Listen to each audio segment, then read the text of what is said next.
In the wake of the execution of Jordanian pilot Muath al-Kasaesbeh, Jordan has promised a strong reaction to ISIS, and they've already delivered. They've executed multiple prisoners, they've renewed their airstrikes against the terrorist organization, and there's also this photo of the Jordanian King Abdullah. There he is in full flight gear. You're seeing that tweeted, reports that Jordanian King Abdullah, himself a pilot, will fly sorties against ISIS targets. Now, that is not actually the case. He's not flying combat missions against them.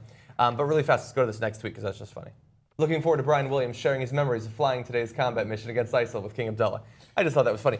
But anyway, so this picture was actually taken a couple of years ago. He is a pilot. He has flown aircraft. He is not personally flying missions against ISIS.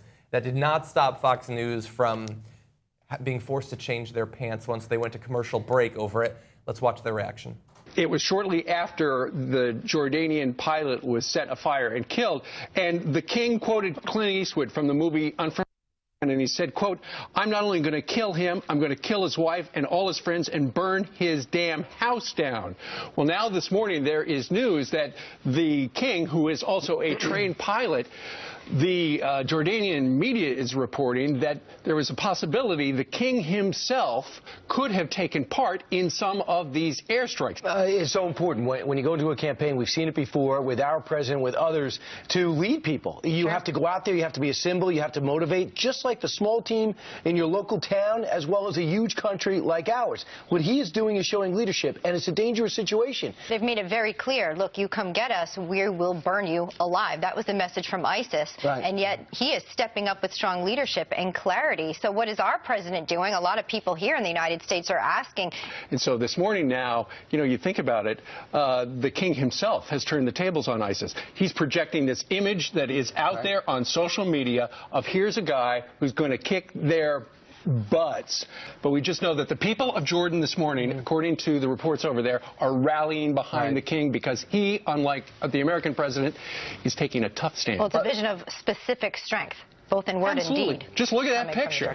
Really fast. What I love about this is that they so clearly have gotten exactly what they want in this one thing, that it's the king flying the mission. So you get to both glorify the mission, the military, and it's a king. They hate democracy too. So it's down with democracy, down with diplomacy. It's their wet dream. So let's break down all the things wrong here. All right, first of all, what do they want the president to do? To be like a goofball like Bush and put on the, the pilot outfit on, land on an aircraft carrier, and put, oh my God, if he put any kind of uniform on, insulting they the would troops. be vicious against Obama. He didn't serve. How dare he put a uniform on this guy who's, how dare he, right? So what is he supposed to do? Is he supposed to charge against ISIS with like, right? And by the way, they say he's soft. What does that mean? We've done thousands of airstrikes against ISIS. We've done so many more airstrikes against ISIS than Jordan did, than King Abdullah did. So we've been, I guess, tougher against ISIS than Jordan has.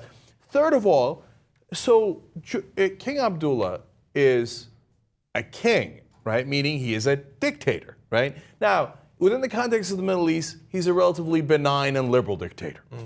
Okay, so give him his due. I don't have a lot of beef with King Abdullah, right? But he is a king. So these guys, as John pointed out, they love that. Any strong man, any person who is not democratically elected or does any kind of like Putin. They wet their pants over. Putin, he wrestles bears. He's such a man. We've shown clip after clip. They're like, he's got authoritarian tendencies. Yes. Abdullah. All of a sudden, they like a guy named Abdullah. Interesting, right? They're ready to turn on Jordan the first time they look at us funny. They're ready to whip their whole audience into frenzy to start bombing Jordan. Yeah. All of a sudden, they're big friends of Abdullah, the king, because he's going to take action. He's a strong man who's going to take action. And then finally, the last irony is, so we're so mad at ISIS because they burned someone alive, and we should be, right? So then King Abdullah turns around and says, I'm going to burn all of you alive. I'm going to burn your house. And that's the literal quote from Unforgiven. Yeah. And they're like, yes, burn them, burn them. Wait, why were you so mad in the first place? Because somebody got burned, right? And I mean, these guys, they're missing that they're literally saying on air, fight fire with fire, right? And we're willing to do exactly what ISIS did and celebrate it, right? Then then it's just that they're on the opposite side, that they're not worse than us, right? They just happen to be on the opposite side, Yeah. but you would actually do the same tactics, even though you're telling me that they're vicious animals and beasts. I would actually agree with that, but I might have to also apply it to you. Yeah. I'm not surprised that they're intellectually inconsistent or morally inconsistent in this The only matter. thing I'm surprised by is that intellectual was used in any context in regards to Fox and Well, Friends. you know, they want to get their Wargasm on. That's what they're about. This is what got them so much, you know. And of course, they're so gullible. That's what surprised me. Oh, really? Jordan's going to endanger their king by putting him in a plane to go fight these sorties when what just happened was a Jordanian pilot on these sorties being shot down? I mean, how stupid do you have to be? You have to be Doocy stupid. Yeah. And kill meat stupid, which might be even a little dumber. The guy who's not named stupid. Yeah, that's right. It's, again, it all goes back to the last segment I talked about, the being at the Rose Bowl and the stealth bomber flying over and people getting excited. They're talking about this King Abdullah going and kicking some butt. He's going to go kick their butt.